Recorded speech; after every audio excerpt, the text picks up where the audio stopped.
ఈరోజు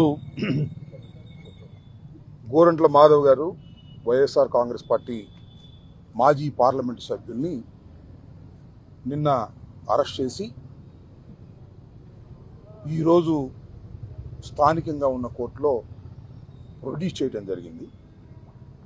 దాని మీద ఈ రిమాండ్ కానీ ఎఫ్ఐఆర్ కానీ ఇల్లీగల్ అని మా న్యాయ నిపుణులు కోర్టు వారి ముందు ఆర్గ్యూ చేశారు. కోర్టు వారు కొద్దిసేపటి తర్వాత ఆర్డర్ పాస్ చేయబోతూ ఉన్నారు. ఏం పాస్ చేస్తే దానికి మేము బైండ్ అయి ముందుకు వెళ్తాం లీగల్గా. అయితే ఆయన మీద మోపినటువంటి నేరం ఏమిటంటే పోలీసు వారు తమ డ్యూటీలో ఉన్నప్పుడు ఆ డ్యూటీని భగ్నం చేస్తూ ఆయన డ్యూటీకి అంతరాయం కలిగించాడనేటువంటి ఒక మాట. సెక్షన్లు చూస్తే మామూలు సెక్షన్లు కాదు.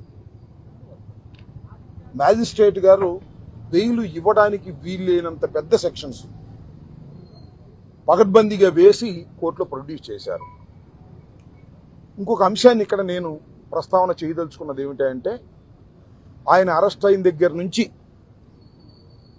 కోర్టులో ప్రొడ్యూస్ చేసేంత వరకు జరిగినటువంటి పరిణామాలు మాకు చాలా బాధ కలిగించాయి.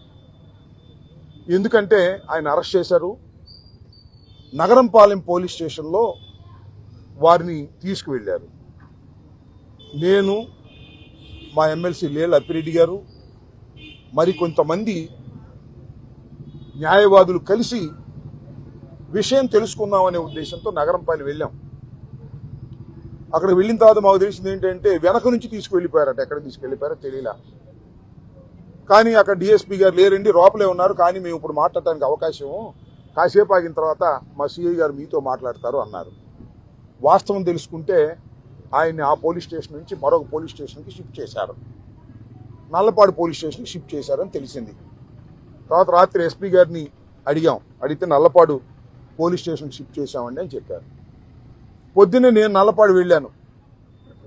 ఆయనకి మరి రాత్రి అంతా ఎలా జరిగింది, ఏమిటి, ఈ స్టేషన్ నుంచి అక్కడ షిఫ్ట్ చేశారు, కారణం ఏంటి, ఏమి ఆందోళనలో ఉన్నాడా, ఒక వ్యక్తి పొరుగు ఊరు నుంచి వచ్చాడు, ఇక్కడ పోలీసులు అరెస్ట్ చేశారు అని తెలుసుకుందామని వెళ్తే పోలీసు వారు అనుమతించలేదు.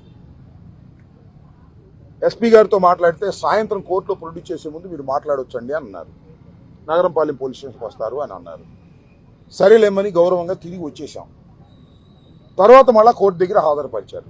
ఈ మధ్యలో ఏం జరిగిందంటే గోరంట్ల మాధవ్ గారికి ముసుగేయడానికి ప్రయత్నం చేశారు. కోర్టులో ప్రొడ్యూస్ చేసే ముందు ఎస్పీ గారి ప్రెస్ మీట్లో గోరంట్ల మాధవ్ గారికి ఒక నల్ల ముసుగు వేసి మీడియా ముందు తీసుకురావడానికి ప్రయత్నం చేశారు. వాట్ ఈస్ దిస్ అని అడుగుతా ఉన్నా. గోరంట్ల మాధవ్ అనే వ్యక్తి రిపీటెడ్గా హ్యాబిచువల్ అఫెండర్ కాదు కదా, పార్లమెంట్ సభ్యుడు, చేశాడు. భారతదేశంలో అత్యున్నతమైన శాసనసభకి వెళ్ళినటువంటి వ్యక్తి. సరే, ఆయన మీద కేసు పెట్టారు. ఓకే, ఎప్పటి నుంచో పెట్టాలనుకుంటున్నారు. గోరంట్ల మాధవ్ మీద, ఇంకా చాలా మంది మీద, మా బోటులు అందరి మీద కేసులు పెట్టాలనుకుంటున్నారు. ఎక్కడ దొరుకుతామా చూస్తున్నారు. ఇక్కడ దొరికాడు. దొరకటం అంటే ఇందాక వారు చెప్పినట్టుగా ఆ వ్యానుకి అడ్డంగా నుంచు నిరసన వ్యక్తం చేస్తున్నాడు కాబట్టి 2-3 కలిపి పెట్టారు. ముసుగేసి ప్రొడ్యూస్ చేయడం ఏంటండి? What is this? Are you insulting? మా నాయకుడిని మీరు ఇన్సల్ట్ చేయదలుచుకున్నారా? లోకేష్ ఫోన్ చేశాడా? చంద్రబాబు ఫోన్ చేశాడా? అంటే ఒక మాజీ పార్లమెంట్ సభ్యుడిని మీరు అసలు అరెస్ట్ చేశారు, కోర్టులో ప్రొడ్యూస్ చేయండి. మళ్ళీ ప్రెస్ మీట్లో ఆయన ప్రదర్శన ఎందుకని అడుగుతా ఉన్నా. ముసుగేసి అంటే ముసుగేసి అంటే they want to insult our party, they want to insult hour leaders. ఇది తప్పు. పోలీసు వారు చేస్తున్న తప్పు ఇది. మీరు ఎవరితోనో, అది మానవ హక్కులకు వ్యతిరేకం.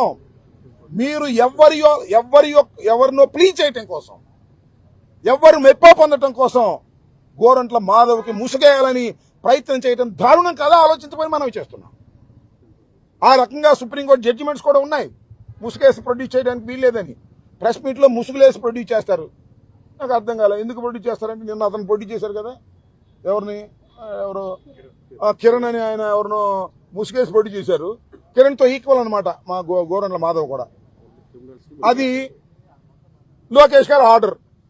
అందువల్లే పోలీసుల్ని మేము చట్టం వచ్చిన తర్వాత మా ప్రభుత్వం వచ్చిన తర్వాత వాళ్ళ సంగతి తెలుస్తామని చెప్పేది ఇందుకే. ఇలాంటి దుర్మార్గం చేస్తారని నాకు అర్థం కాల. గోరంట్ల మాధవ్కి ముసుకేసి ప్రొడ్యూస్ చేస్తానంటే ఎవరు మీరు నన్ను ముసుకేయడానికి డ్యామ్ అని ఆయన అడ్డం తిరిగాడు. తప్పే ఉంది? ఆయన పోలీస్ ఆఫీసరు. మొన్నటిదాకా మాలవయ్య పార్లమెంట్ సభ్యుడు అందరూ కాకి బట్టలు వేసుకున్నాడు.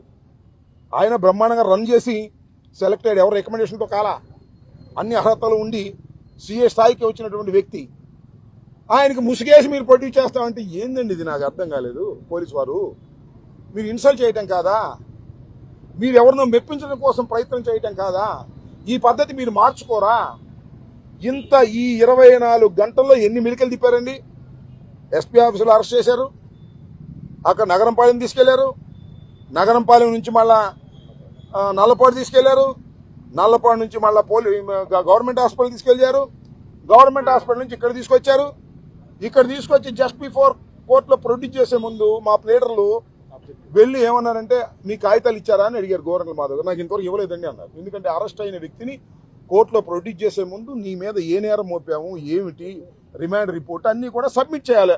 అతనికి వాళ్ళు ఇచ్చి సంతకం పెట్టుకోవాలా. ఇవ్వలేదు. అదే చెప్పమన్నారు కోర్టులో. వాస్తవం ఏంటి చెప్పమన్నారు. ఎమ్మటికి ఎస్పీ గారు రమ్మన్నారు, రామని తీసుకెళ్ళిపోతున్నారు. ఏమిటి అన్యాయం నాకు అర్థం. కోర్టు దగ్గర తీసుకొచ్చారు కదా మీరే, మళ్ళీ ఎస్పీ గారి దగ్గర తీసుకెళ్తాను నేను రానన్నాడు ఆయన.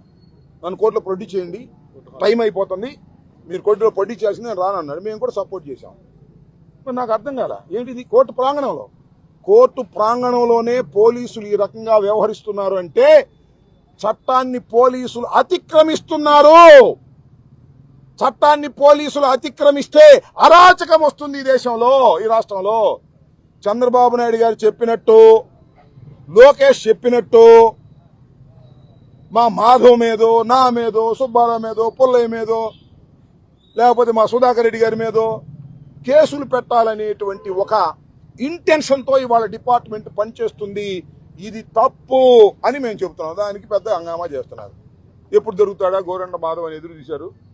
ఇవాళ మరి ఇందాక వారు చెప్పినట్టుగా మా మాజీ ముఖ్యమంత్రి గారు సతీమణి భారతి గారిని ఇష్టం వచ్చినట్టు మాట్లాడితే అతన్ని అరెస్ట్ చేసి తీసుకొస్తుంటే నిరసన చెప్పే కార్యక్రమం చేస్తే ఆయన మీద కేసు పెట్టి ఎక్కడ లేని సెక్షన్లు వేసి లోపల పెట్టే ప్రయత్నం చేస్తున్నారు. ఓకే, మీరు లోపల పెడితే మేము చేయగలిగింది ఏముంది? చూస్తాం. ఇప్పుడు శాశ్వతంగా లోపలే ఉండలేం కదా, చచ్చిపోయేదాకా. న్యాయస్థానాలు ఉన్నాయి కదా, న్యాయస్థానం ఇప్పుడు రిజల్ట్ ఇస్తారు కదా. కాబట్టి ఒక దుర్మార్గమైన పోలీసు రాజ్యం ఇవాళ ఆంధ్రప్రదేశ్లో నడుస్తుంది. ఇది నేను చెప్పే మార్గం, నేను చెప్పిందే కాదు, సాక్షాత్తు కోర్టులే చెబుతున్నాయి. పోలీసులు చట్టాన్ని అతిక్రమిస్తున్నారు. 111 వేయటానికి వీల్లేదంటే 111 వేసేసి కోర్టులో పడి 111 అయితే బెయిల్ రాదు కాబట్టి మ్యాజిస్ట్రేట్ గారు బెయిల్ ఇవ్వరు కాబట్టి 111 వేసేస్తారు. దానిలో కంటెంట్ ఉండా లేకపోయినా. ఇప్పుడు కూడా అంతే. డ్వెల్లింగ్ హౌస్లో ట్రెస్ పాస్కి పోలీస్ స్టేషన్ ఎస్పీ ఆఫీసులో అని వేశారు. సరే, కోర్టు వారు ఏమి నిర్ణయిస్తారనే విషయం ఇది. టోటల్గా చెప్పదలుచుకున్నది ఒకటే, పోలీస్ వ్యవస్థ చంద్రబాబు చెప్పినట్టు, లోకేష్ చెప్పినట్టు నడిస్తే చాలా ప్రమాదం సమాజానికి. అందువల్ల విఘ్నులైన ప్రజలు ఆలోచించాలని, విఘ్నులైనటువంటి పోలీస్ అధికారులు కూడా మీ డ్యూటీలను చట్ట ప్రకారం చేయాలని, చేయకపోతే మీరు ఇబ్బంది పడతారని కూడా ఈ సందర్భంగా నేను చెప్పదలుచుకున్నాను.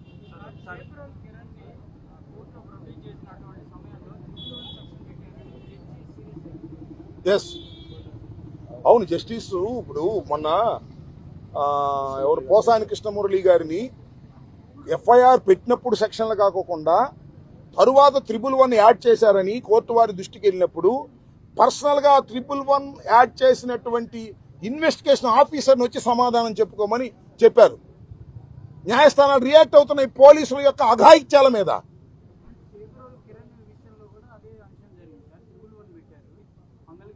మరి వాళ్ళు 111 అంటే ఓవర్ యాక్షన్. ఎందుకంటే అందరి మీద 111 పెట్టాం కదా, పోసాని మీద 111 పెట్టాం కదా. ఒక నిమిషం ఆగమ్మా. పోసాని మీద 111 పెట్టాం కదా, మళ్ళీ కిరణ్ మీద 111 పెట్టకపోతే మనకు చెడ్డ పేరు వస్తుందేమోనని చంద్రబాబు ఆలోచన. ఎవరు అయిన తర్వాత నేను మాట్లాడుతా. అలాంటి ఆలోచనతో చేస్తున్నారు. మరి 111 పెట్టడానికి అతను మాట్లాడినటువంటి మాటలకు కానీ, అతని మీద ఉన్న ఆరోపణకు కానీ జస్టిఫైబుల్లా కాదా నేనైతే చెప్పలేను. నేను ఎఫ్ఐఆర్ చూడలేదు. ఒకటైతే వాస్తవం, ఆ కిరణ్ చేబ్రోలు కిరణ్ అనేటువంటి వ్యక్తి చంద్రబాబు నాయుడు దొడ్డో పెరిగినటువంటి మొక్క. వాళ్లే పెంచి పోషించారు.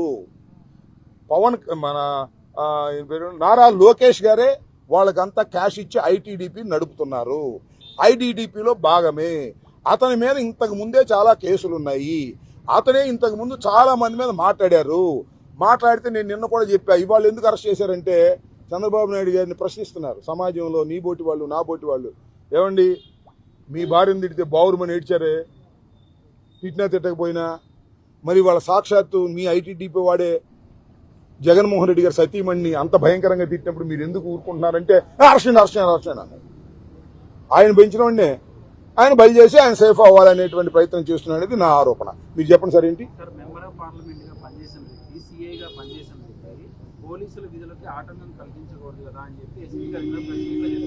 ఎగ్జాక్ట్లీ నేను కాదన్న, పోలీసుల విధులకు ఆటం కలిగించాడని మీరు ఆరోపణ చేస్తున్నారు.